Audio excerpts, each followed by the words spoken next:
Primera de los Corintios, capítulo 6, 19 y 20.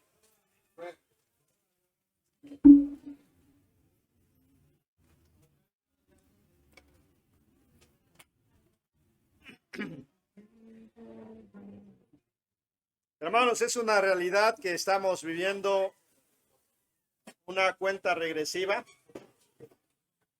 Cuando Jesucristo estuvo aquí en la tierra, hizo una promesa y él dijo que en San Juan capítulo 14, que él iba a ir al cielo a preparar morada, una mansión para cada uno de nosotros, pero que él vendría.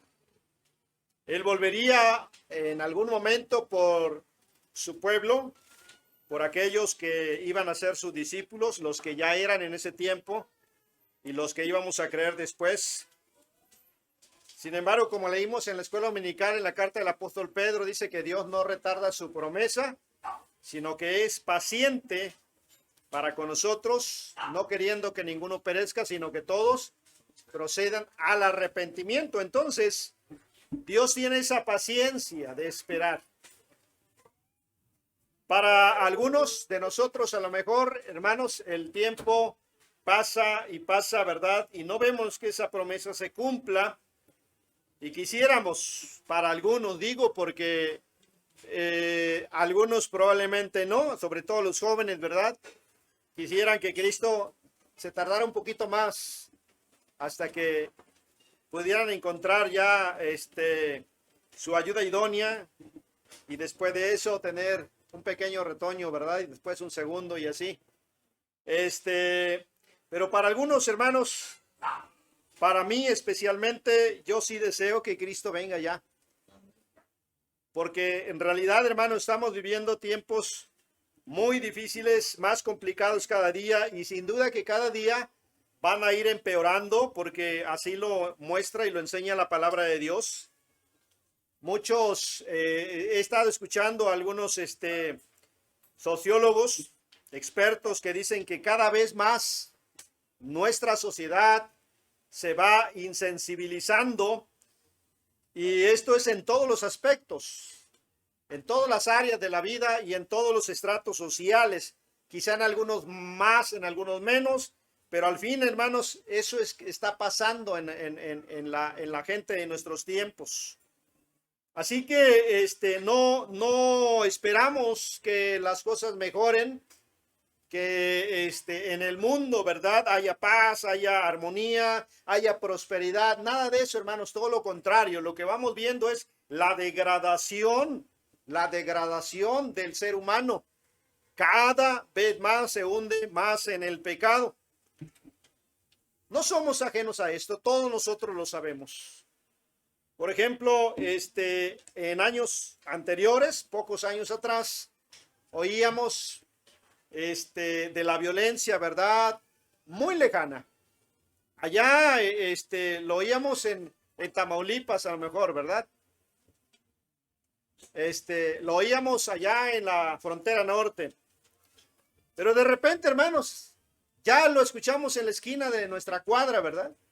Ya nos ha tocado ver a nosotros esas cuestiones, las desapariciones aquí en Jalisco y en varios estados, hermanos, los secuestros, los asesinatos, toda esa violencia, hermanos, que se está generando, y no solamente en nuestro país, sino en el mundo entero. La situación económica, que a pesar de que parece que hay estabilidad, ¿verdad? No nos alcanza. No nos alcanza, hermanos. No es suficiente ya el dinero. Vas a la tienda y necesitas llevar 500 pesos, ya no 100, porque no alcanza, hermanos. Y a pesar de que nuestro peso, ¿verdad? En México se ha fortalecido sobre el dólar, ¿verdad? Tenemos un peso estable económicamente hablando. Aún así, hermanos, no alcanza el dinero. ¿Qué está pasando? Pues es lo que Dios nos dice en su palabra, hermanos, que las cosas iban a ser así. El sol en Apocalipsis dice que va a calentar tanto, hermanos, que una tercera parte de la naturaleza que nosotros vemos va a desaparecer. Habrá más desierto, hermanos. Eso significa menos alimentos, escasez, hambre. Y con el hambre y las muertes por hambre, hermanos, vienen las epidemias, vienen las pandemias y nuevas enfermedades. Todo eso lo vamos a ir viendo al paso del tiempo, hermanos. Entonces, no somos ignorantes de toda esta cuestión. ¿Por qué le digo esto? Porque es ahora, hermanos, en estos tiempos donde se nos demanda demostrar, hermanos, lo que somos. Es ahora cuando más se nos va a exigir nuestra fe, mostrar nuestra fe. Porque cuando todas las cosas van bien, no hay ningún problema, hermanos. A nosotros también nos va bien, ¿verdad? Pero cuando no, ¿verdad?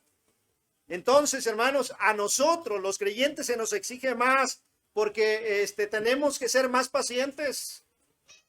Tenemos que mostrar más nuestro cristianismo, nuestro conocimiento de la palabra de Dios. Y no es tan sencillo, hermanos, pero tenemos que hacerlo. ¿Por qué? Porque la palabra de Dios nos dice que no somos de este mundo. Pablo dice que somos solamente embajadores de un reino que es celestial y que estamos aquí, hermanos, solamente de paso. Vamos caminando a un destino, pero no pertenecemos a este mundo, aunque estamos viviendo en este mundo.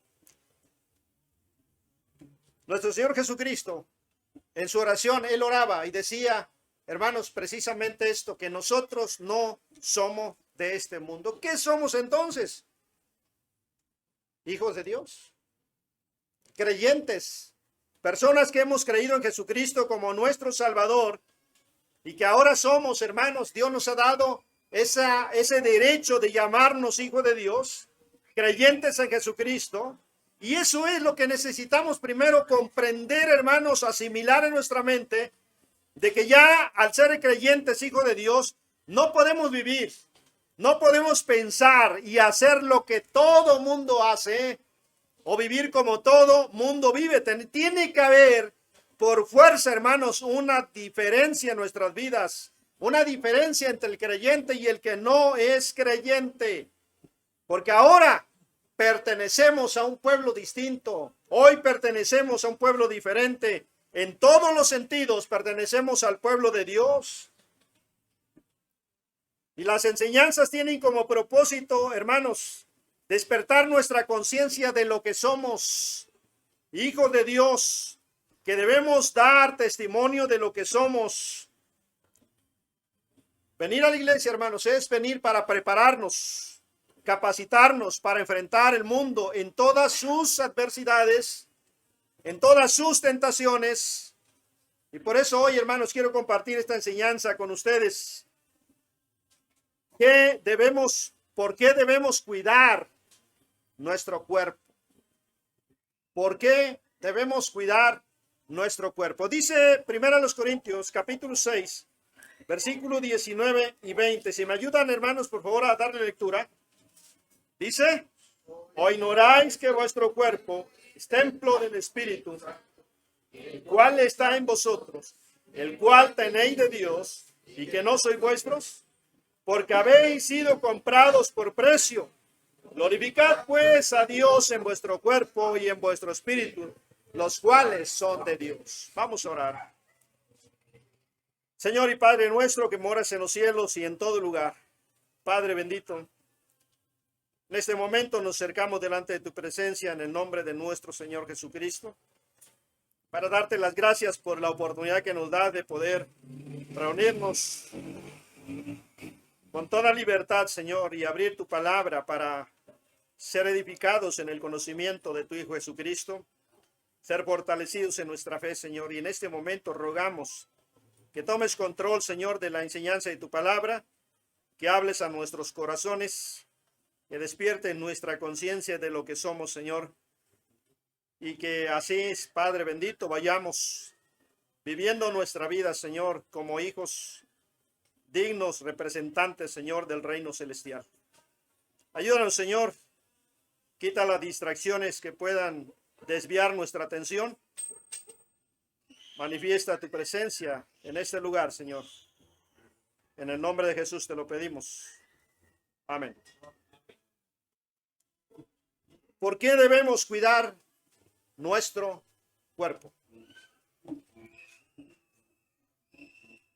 Hoy en día, hermanos, hay muchas cosas muy apetecibles. Hablando de comida, estamos en el mundo, hermanos, donde hay por todos lados, por todos los medios, ¿verdad? También tentación sobre la comida y sobre muchas cosas, pero quiero mencionar esto, hermanos, porque es algo que es algo a lo cual tenemos fácil acceso, ¿verdad? Usted va por el camino, ve una vitrina de unas ricas donas y se le antoja, se la compra y se la come bien rica, ¿verdad? Los niños van a la tienda y las bolsas de frituras, hermanos, están bien llamativas, coloridas, ¿verdad? Y quieren lo más colorido y hasta se retan a comer lo más picoso, lo más feo, ¿verdad? Lo más horrible, lo que más daño les hace. Y eso, hermanos, daña muchas veces nuestro cuerpo. Pero a eso también le añadimos el trabajo en exceso que también agota físicamente nuestros cuerpos y nos causa daño, ¿verdad? Las bebidas, hermanos, que nos sentimos cansados, una coca, ahora esas bebidas energéticas también son las que más daño nos causan, hermanos. Pero por momento, ¿verdad? Nos levantan el ánimo y entonces después ya se nos hace un hábito y por ahí se nos va mucho de nuestra economía mal administrada, ¿verdad? Cosas que nos están causando daño, hermanos, en nuestro cuerpo. Y otras cosas, ¿verdad? De las cuales podemos hablar, hermanos. Descuidos de nosotros mismos, ¿verdad? El no dormir bien, el no descansar, el trabajar en exceso, practicar probablemente deportes que pueden causarnos lesiones, hermanos. Todas esas cosas dañan nuestro cuerpo. Pero ¿por qué cuidarlo? ¿Por qué, hermanos, preocuparnos por nuestro cuerpo? Si al fin y al cabo, ¿verdad? Se lo van a comer los gusanos. Bueno, vamos a la Biblia, hermanos, para saber. Y en la palabra de Dios, en donde el versículo que leímos, dice: ¿o ignoras que vuestro cuerpo es templo del Espíritu Santo? Y tenemos una razón importante, hermanos, aquí. La primera es porque ahora nuestro cuerpo es templo del Espíritu Santo. ¿O ignoras que vuestro cuerpo es templo del Espíritu Santo, el cual está en vosotros, el cual tenéis de Dios? Dice, y que no sois vuestros. ¿Cómo sucedió esto? Rápidamente se los ilustro. En el principio, hermanos, en el principio de la humanidad, en el principio con Abraham, Dios manifestaba su presencia. Dios se manifestaba a través de los altares que él construía. ¿Se acuerdan? Vamos ahí a Génesis 12 para recordar un poquito nada más. En Génesis capítulo 12, hermanos, ¿se acuerdan? Dice la escritura que Dios había llamado a Abraham y le había dicho: sal de tu tierra y de tu parentela y ve a la tierra que yo te mostraré. Y Abraham obedeció, hermanos. Tarde que temprano Abraham empezó a caminar y llegó hasta donde Dios le mostró la tierra. Y ahí en el versículo 8 dice: luego se pasó de allí a un monte al oriente de Betel y plantó su tienda, teniendo a Betel al occidente y a Ai al oriente. Y dice: y edificó allí altar a Jehová e invocó el nombre de Jehová. Tan pronto como Abraham, hermanos, se estableció o llegó a la tierra prometida, de manera inmediata él levantó un altar, porque era la manera en que él tenía comunión con su Dios. Dios manifestaba su presencia a través del altar. Ahí había comunión y había comunicación entre Dios y Abraham. Esa era la forma en el Antiguo Testamento, pero después, cuando ya el pueblo, Dios le hizo una promesa a Abraham y le dijo: de tu descendencia haré una gran nación. Recordemos que Abraham no tenía hijos cuando fue llamado. 75 años no sé cuántos de casado, pero de edad era de 75 años y no tenía hijos. Y Dios le dice, de tu descendencia haré una gran nación. Hasta los 25 años. Después de esta promesa, Dios cumplió la promesa, hermanos, y Dios formó de la descendencia de Abraham una nación llamada el pueblo de Israel. El pueblo de Israel. Cuando ya su pueblo estaba formado, ahí en Egipto, ¿se acuerdan? Egipto los tenía esclavizados. En realidad Egipto fue utilizado para mí. En lo personal creo que Egipto fue utilizado como una incubadora para que su pueblo pudiera crecer, multiplicarse. ¿Quién iba a un pueblo, hermanos, pequeño? Podía ser atacado por cualquier reino alrededor, hermanos, y destruirlo de forma inmediata. Pero ¿quién iba a atreverse a atacar en ese tiempo a un imperio poderoso como lo era el pueblo de Egipto? Nadie. Así que el pueblo de Israel, aunque esclavizado, estaba seguro ahí. Llegado el momento, Dios lo saca con Moisés y se empieza a trasladar hacia la tierra prometida, hermanos, y Dios comienza ahora a manifestarse a través del tabernáculo. Ya no había altares de piedra como Abraham, como Jacob, como Isaac los construían. Ahora Dios le dijo a Moisés en el monte Sinaí, vas a edificar un tabernáculo, y le dio las medidas, las especificaciones, hermanos. Moisés lo hizo tal cual Dios se lo presentó. Éxodo 40, vaya ahí por favor. Éxodo 40, versículo 33 y versículo 30 al 35 dice, finalmente, cuando Moisés terminó el tabernáculo, dice el 33, finalmente erigió el tabernáculo, es decir, lo levantó, porque era una tienda de campaña que se desarmaba y que se armaba. Entonces, una vez que se terminó todo, levantó el tabernáculo, hermanos, y dice el atrio alrededor del tabernáculo y del altar, y puso la cortina a la entrada del atrio. Así acabó Moisés la obra. Pero ahora, por favor, lean el 34, hermanos.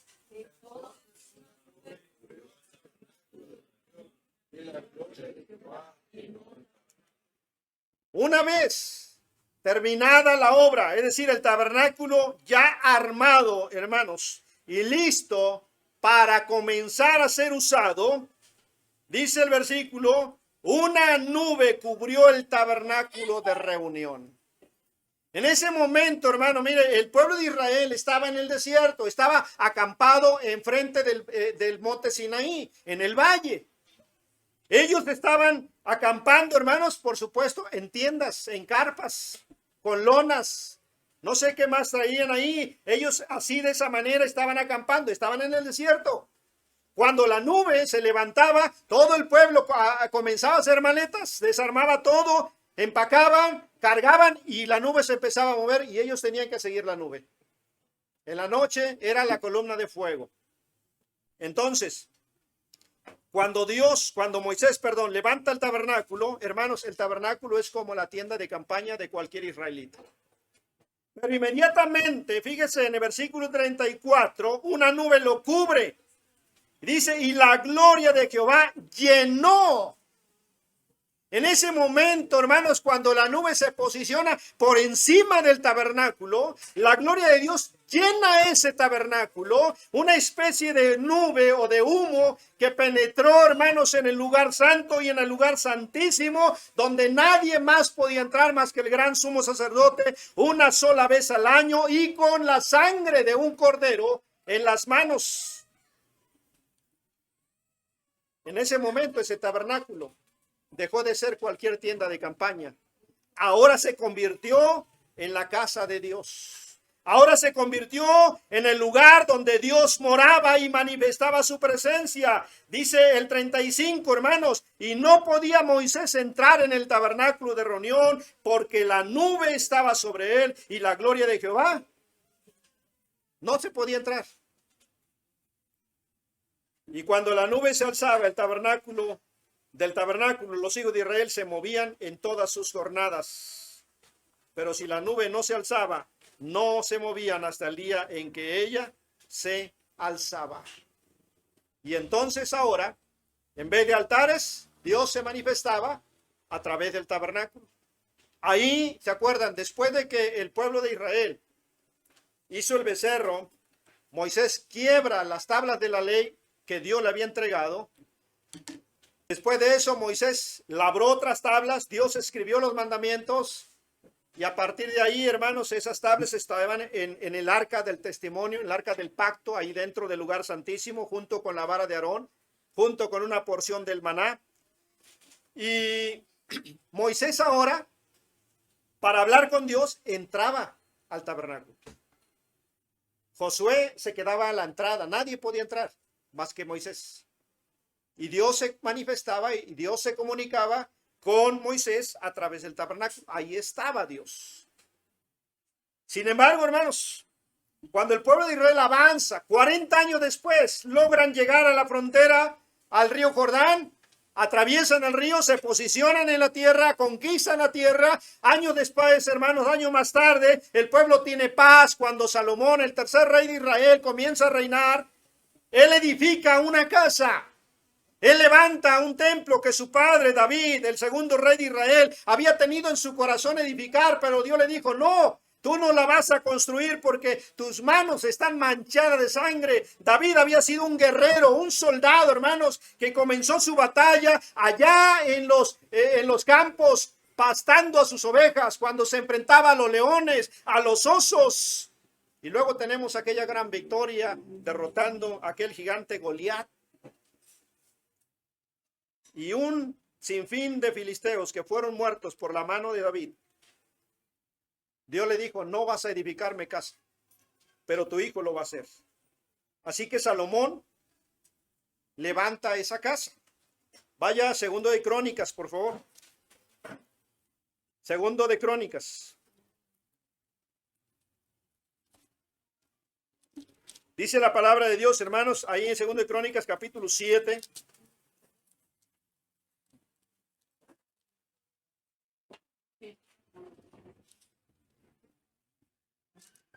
Dice la escritura, hermanos, versículo 1. Cuando Salomón acabó de orar, descendió fuego de los cielos y consumió el holocausto y las víctimas, y la gloria de Jehová llenó la casa. Ya el pueblo no necesitaba el tabernáculo. ¿Por qué? Porque el tabernáculo se ocupó en el desierto, porque se desarmaba y se armaba. Pero ahora ya establecidos, ya en paz, ya no tenían que moverse, ya estaban en ciudades, habitaban en casas, hermanos. Ahora Salomón levanta el templo y por 7 años, hermanos, se dedica a construir la casa a Jehová.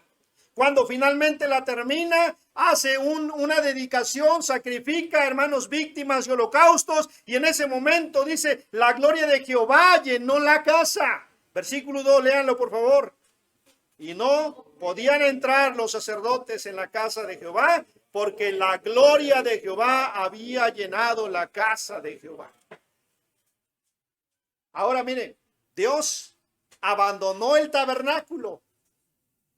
Dejó el tabernáculo porque ya no era necesario. Ahora había una casa nueva. Y ese era el templo que Salomón había edificado. Cuando hace la dedicación Salomón, Dios, hermanos, muestra y manifiesta su gloria una vez más sobre esta casa.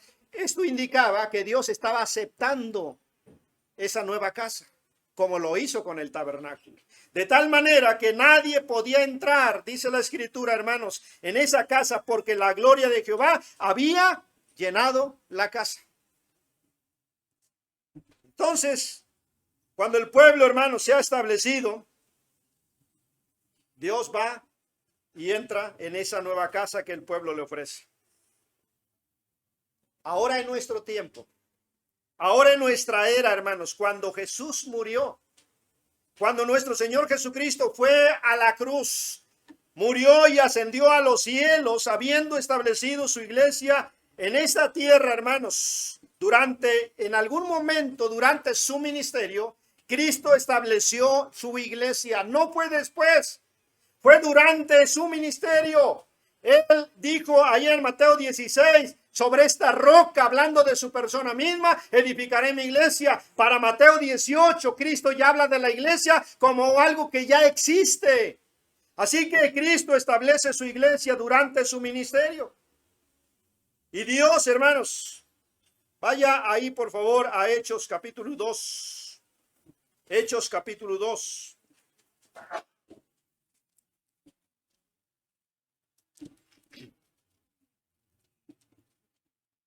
¿Lo tienen? Dice ahí, hermanos, versículo 1. Denle lectura, por favor.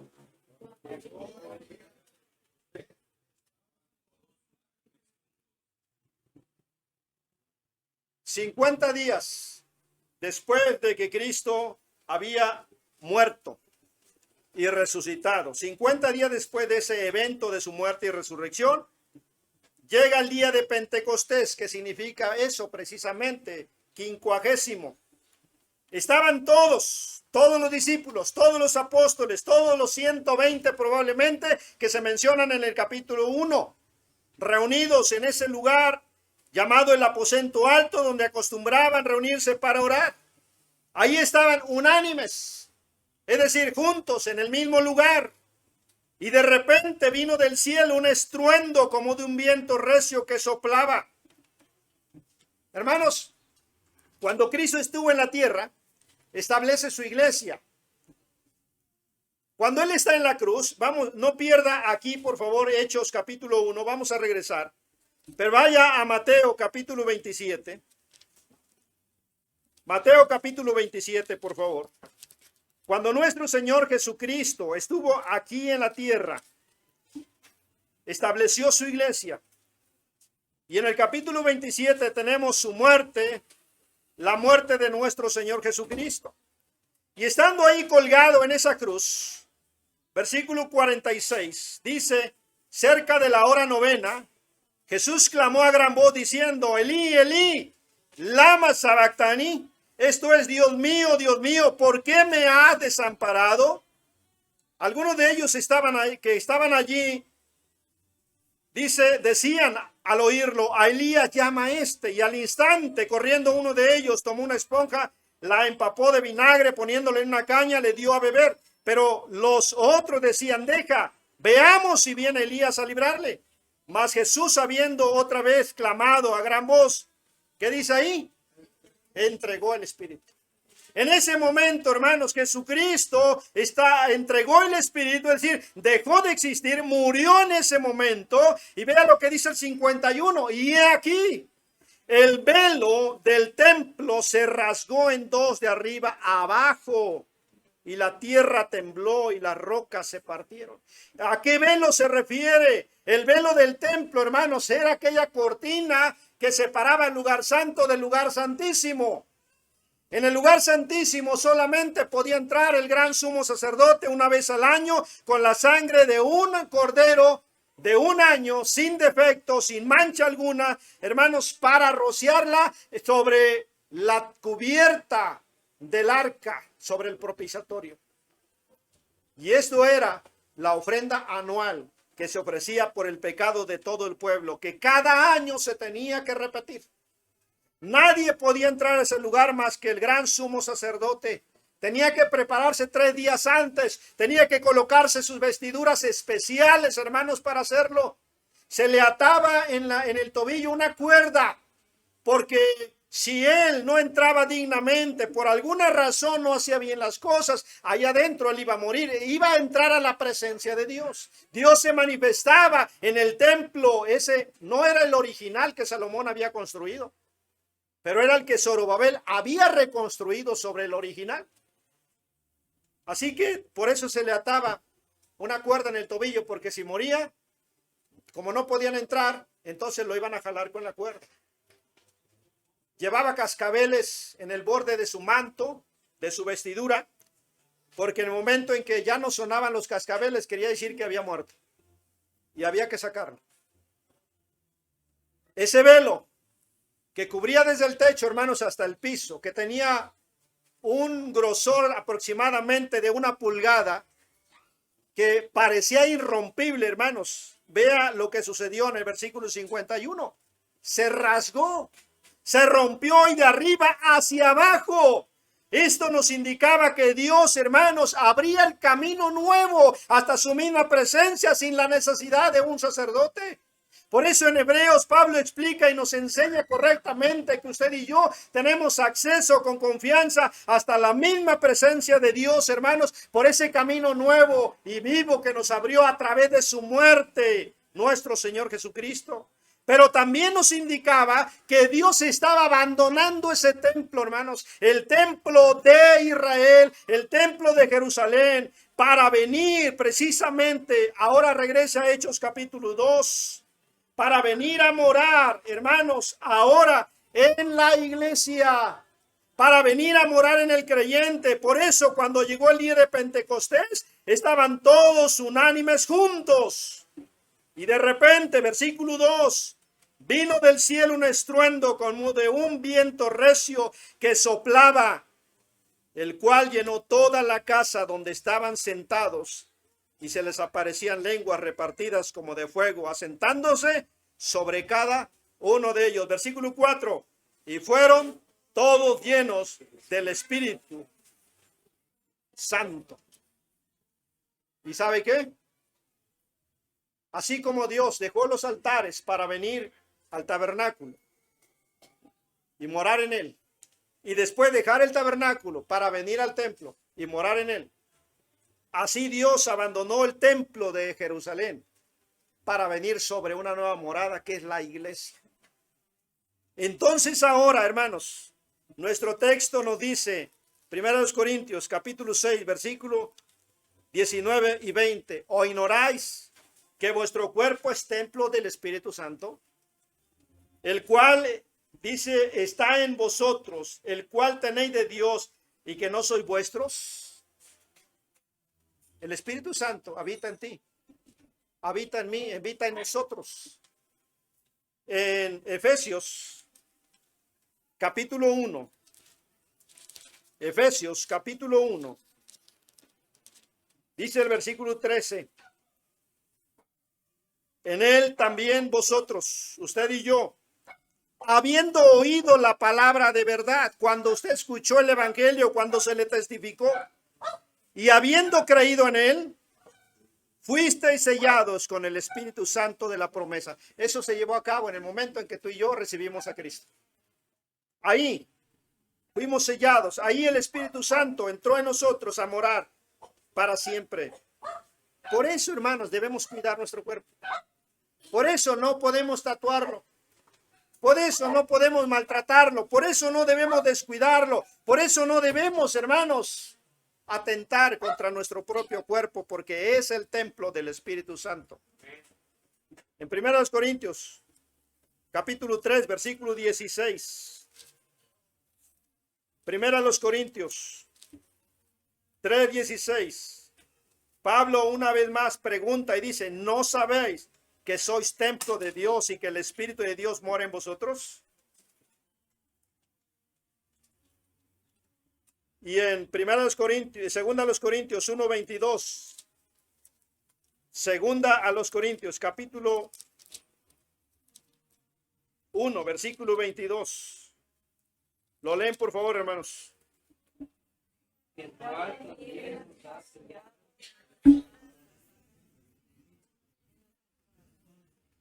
El cual también nos ha sellado y nos ha dado las arras del Espíritu en nuestros corazones.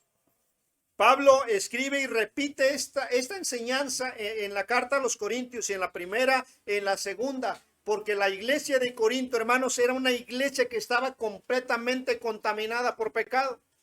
Había pecado de inmoralidad, había pleitos unos con otros, había partidos en la iglesia, había de toda clase de pecado tolerado dentro de la iglesia. Y Pablo dice, hey, acuérdense, son la casa de Dios, son el templo del Espíritu Santo.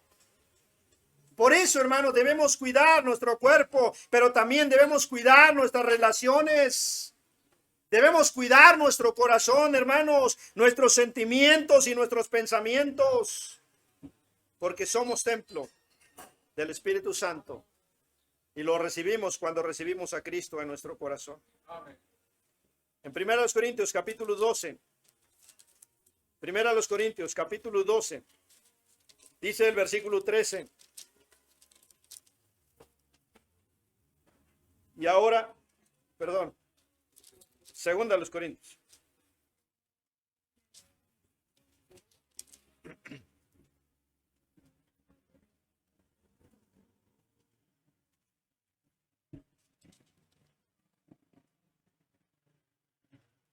No. Aquí. Sí, se equivocó la computadora, hermanos. Dice, porque por un solo espíritu. Es 1 Corintios 12, 13. Porque por un solo espíritu fuimos todos bautizados en un cuerpo, sean judíos o griegos, sean esclavos o libres. A todos se nos dio a beber un mismo.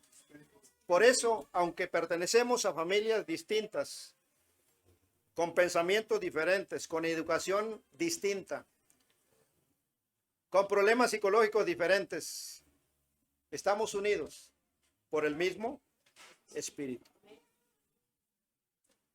¿De por qué debemos cuidar nuestro cuerpo? Porque somos templo del Espíritu Santo. Número 2, ya no voy a tardar, porque hubo un costo que se pagó. Hubo un precio, hermanos, que se pagó. Segunda a los Corintios 5, 21, por favor, hermanos. Segunda a los Corintios, el sufrimiento del Padre al entregar a su Hijo en manos de la humanidad para que fuera asesinado, hermanos. 5:21, ¿qué dice la Escritura? Al que no conoció pecado, por nosotros lo hizo pecado, para que nosotros fuésemos hechos justicia de Dios en él. Jesucristo era inocente. Él no había cometido ningún pecado, hermanos, pero cargó en su cuerpo el pecado de todos nosotros. Dios le imputó, hermano, nuestra maldad y nuestro pecado, y en la cruz cargaba en su cuerpo, siendo inocente, hermanos, todo nuestro pecado, todo el pecado de la humanidad. En 1 de Pedro capítulo 2, 1 de Pedro capítulo 2, dice la Escritura, hermanos, en el versículo 21. 1 de Pedro capítulo 2, versículo 21, dice, pues para esto, ¿sí lo tienen? ¿Sí? ¿Lo leemos, por favor? Pues para esto fuiste llamados, porque también Cristo padeció por nosotros, dejándonos ejemplo para que sigáis sus pisadas, el cual no hizo pecado ni se halló engaño en su boca, quien cuando le maldecían, ¿qué hacía? No respondía con maldición. Cuando padecía, no amenazaba, sino encomendaba la causa al que juzga justamente, quien llevó él mismo nuestros pecados en su cuerpo, dice, sobre el madero, para que nosotros, tú y yo, estando muertos a los pecados, vivamos a la justicia, y por cuya herida fuisteis sanados. Hermanos, mire, Dios el Padre, teniendo a su único hijo, hermanos, inocente de toda culpa, de todo pecado, y que cuando le injuriaban, hermanos, él simplemente cerraba la boca. Cuando le maldecía, no respondía con maldiciones tampoco. Cuando él estaba padeciendo, hermanos, ahí en la cruz, él no se quejó, no maldijo, no usó su poder, hermanos, sino que dice, encomendaba la causa al que juzga justamente. A ese único hijo, hermanos,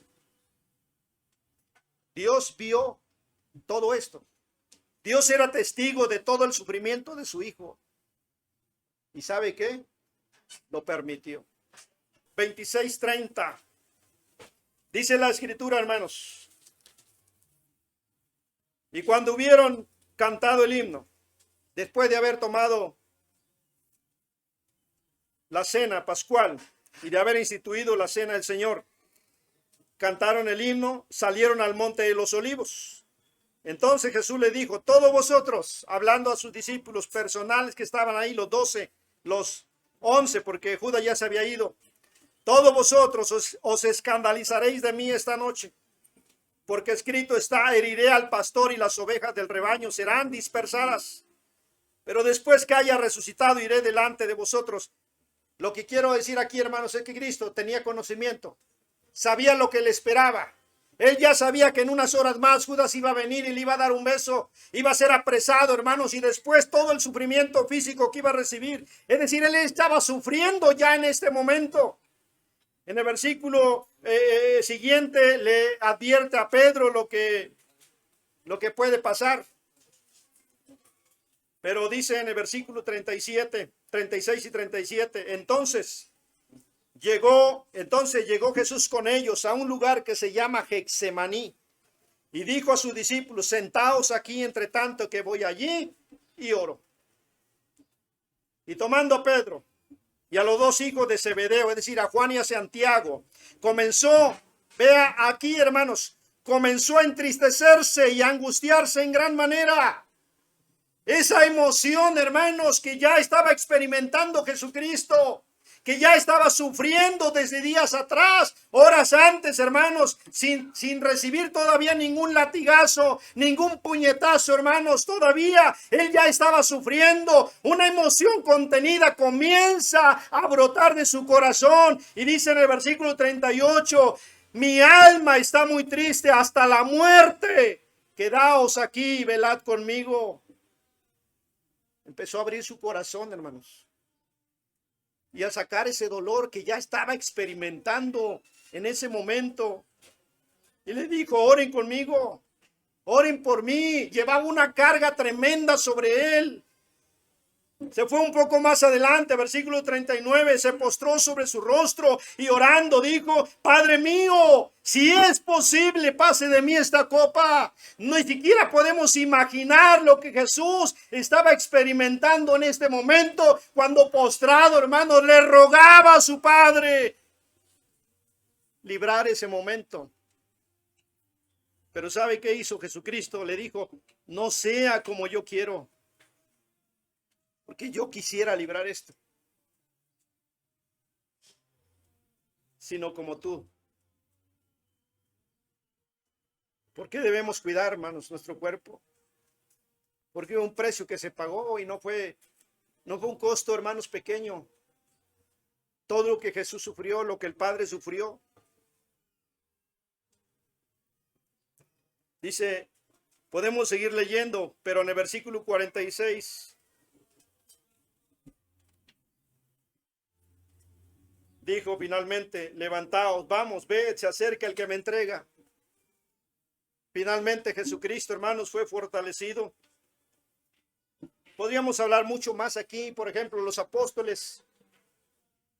Él quería sentir el apoyo de los suyos, de los que él tenía a su alrededor por 3 años, un poco más de 3 años, de los que ya consideraba sus amigos, sus hermanos, y venir a verlos 3 veces y los encontrarlos dormidos, cuando él necesitaba el apoyo de los suyos, hermanos. Todo ese sufrimiento, hermanos, fue el precio que se pagó por nuestra salvación. Isaías 50. Eso nada más fue el sufrimiento emocional.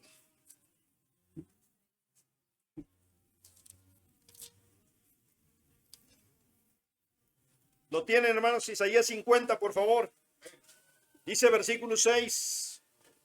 Di mi cuerpo a los heridores y mis mejillas a los que me mesaban la barba. No escondí mi rostro de injurias y disputos. 750 años antes, Isaías escribía y describía perfectamente, hermanos, lo que iba a suceder con la persona de nuestro Señor Jesucristo. Entregó su cuerpo, literalmente, dice, a los heridores. Sus mejillas, hermanos, dice, ahí fueron golpeadas por estos heridores y dieron su cuerpo, hermanos.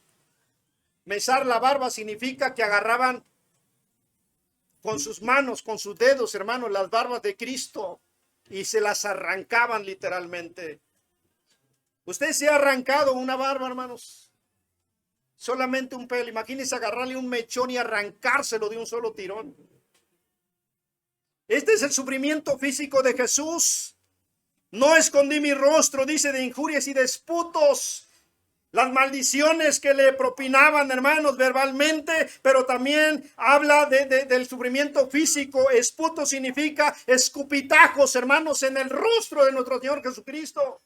Pero no era solamente saliva. Usted se puede imaginar cómo comenzaban a injuriar a nuestro Señor Jesucristo. Todo eso lo hicieron, todo eso lo soportó, hermanos. Y tú y yo con poquito ya estamos llorando. Ya nos vamos de la iglesia. Ya no quiero saber nada de Dios. No entendemos, hermanos, cuánto sufrió Cristo. Todo lo que Él pagó y sufrió. Mateo 26, por favor.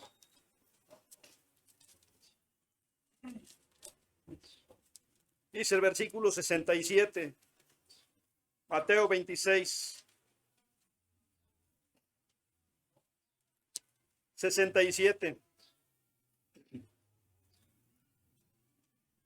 Entonces le escupieron en el rostro y le dieron de puñetazos.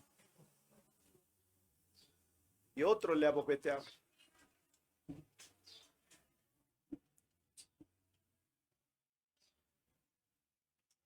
No podemos ni siquiera podemos imaginar, hermanos, todo el sufrimiento físico. Y no es todo.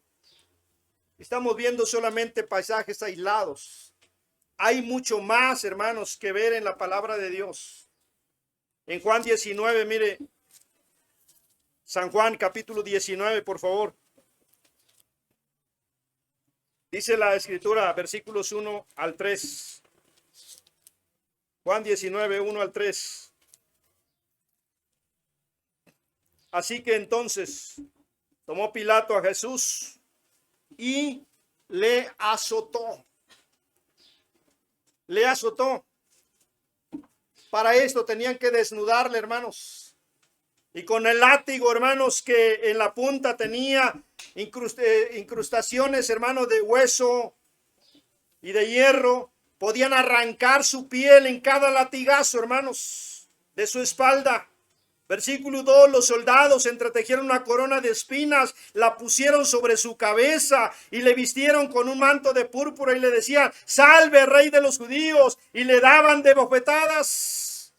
Todo ese sufrimiento, hermanos, de Cristo indescriptible, hermanos, pagó por ti y por mí. Y esto debería ser suficiente, hermanos, para que yo cada domingo me levante temprano, no importa si estoy cansado. No importa si estoy desvelado, hermanos, porque Cristo pagó mucho más por mi salvación. Yo debería estar dispuesto por gratitud a mi Señor de tomar la palabra de Dios, aplicarla a mi vida, obedeciendo sus mandamientos, su palabra, hermanos. Pero menospreciamos a Dios, menospreciamos su palabra, menospreciamos su iglesia, porque no somos conscientes, hermanos, de lo que Cristo pagó y de lo que costó nuestra salvación. Y por último, porque con nuestro cuerpo también glorificamos a Dios.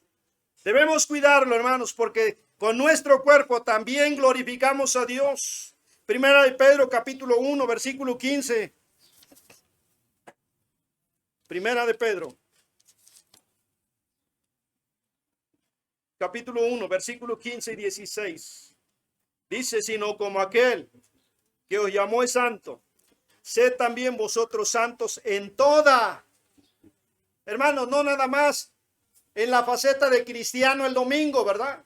En toda vuestra manera de vivir, en tu trabajo, en tu escuela, en la calle, en el camión, en la casa, en todas partes, hermanos, y en todas las áreas de nuestra vida, deberíamos nosotros, hermanos, buscar la santidad. Al mantener nuestro cuerpo en pureza y en santidad, estamos glorificando a nuestro Dios. Dice ahí, hermanos, en el versículo siguiente, versículo 16, porque escrito está, ¿qué dice? Sed santo, porque yo soy santo. Cada uno de nosotros, todos los días deberíamos buscar la santidad, en vez de buscar en el Facebook, videos que te entretengan, de cómo verte más bonita las mujeres, de cómo tantas cosas que encontramos, ¿verdad?, en las redes sociales.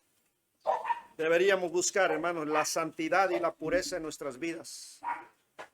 Santidad de pensamiento.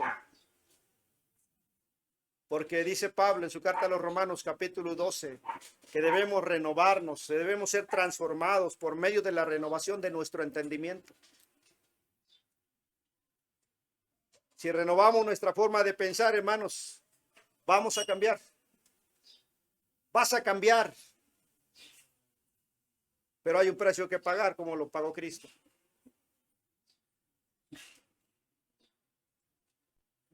Al mantenerlo libre de todas esas cosas, hermanos, de marcas físicas,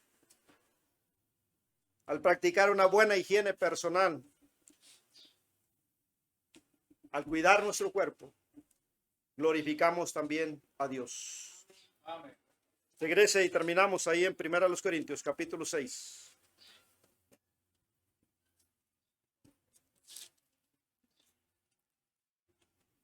¿O ignoráis que vuestro cuerpo es templo del Espíritu Santo, el cual está en vosotros, el cual tenéis de Dios y que no sois vuestros?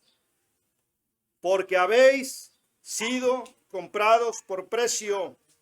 Lean conmigo lo último, hermano, dice: glorificad pues a Dios en vuestro cuerpo y en vuestro espíritu, los cuales son de Dios. Con tu cuerpo también glorificas a Dios. Glorificad pues a Dios en vuestro. ¿Cómo lo vistes? ¿Cómo lo tratas?